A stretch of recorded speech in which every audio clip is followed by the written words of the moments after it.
October, of course, is Breast Cancer Awareness Month. And it's a perfect time to catch up with Dr. Rupy about the importance of getting screened. We want to spend some time talking about breast cancer, some of the risk factors, and also how we can help self-screen. So we asked Dr. Rupy to come in and weigh in on this. This is a huge problem and a perfect topic to address. Yes, it absolutely is. What a great month to have awareness over breast cancer. 1 in 8 women have breast cancer in the United States, and people are being diagnosed every 2 minutes, if you can believe it. Talk about some of the risk factors that put someone more at risk of breast cancer. You know, simply aging and simply being a woman are risk factors for breast cancer. Now, family history can play a big role. Having a first-degree relative puts you at a bigger risk. But there are some modifiable risk factors, such as being overweight, smoking, and even alcohol consumption. So those are things that we can work on, whereas obviously there are things that are out of our hands. So we're going to talk a little bit about how to screen for breast cancer, since it is so prevalent and so important, especially this month.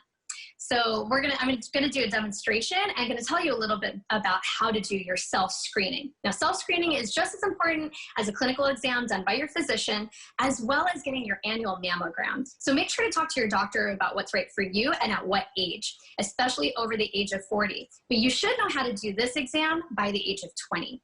So what you want to do is you want to do a self-exam by looking as well as by touching. So there's 2 different parts to it. Now, the looking part is looking in the mirror, getting naked from the top down, and taking a look at what's normal for you. So you want to take a look at both breasts, both nipples, and make sure to check if there's anything different or asymmetrical. You're going to be looking out for lumps, bumps, redness, thickening, any changes to the skin, and any drainage or discharge. Now, one thing that's really important to do is make sure you're checking with your hands on your waist and reaching forward. So you want your elbows to come forward. When you do that, any lumps or bumps actually might protrude more or become more obvious. Another thing you want to do is raise your arms above your head when you're looking. So something that wasn't obvious or wasn't puckering or might not have been symmetrical or might have been symmetrical initially might not be when you raise your arms. So those 2 pieces are important. Now, the second part is the touch part. Now, a lot of folks are taught to check in the showers. Now, make sure you're doing this at the same time every month so you have the same consistency of your breast, because that can change with menses. But what you want to do is also check while lying down.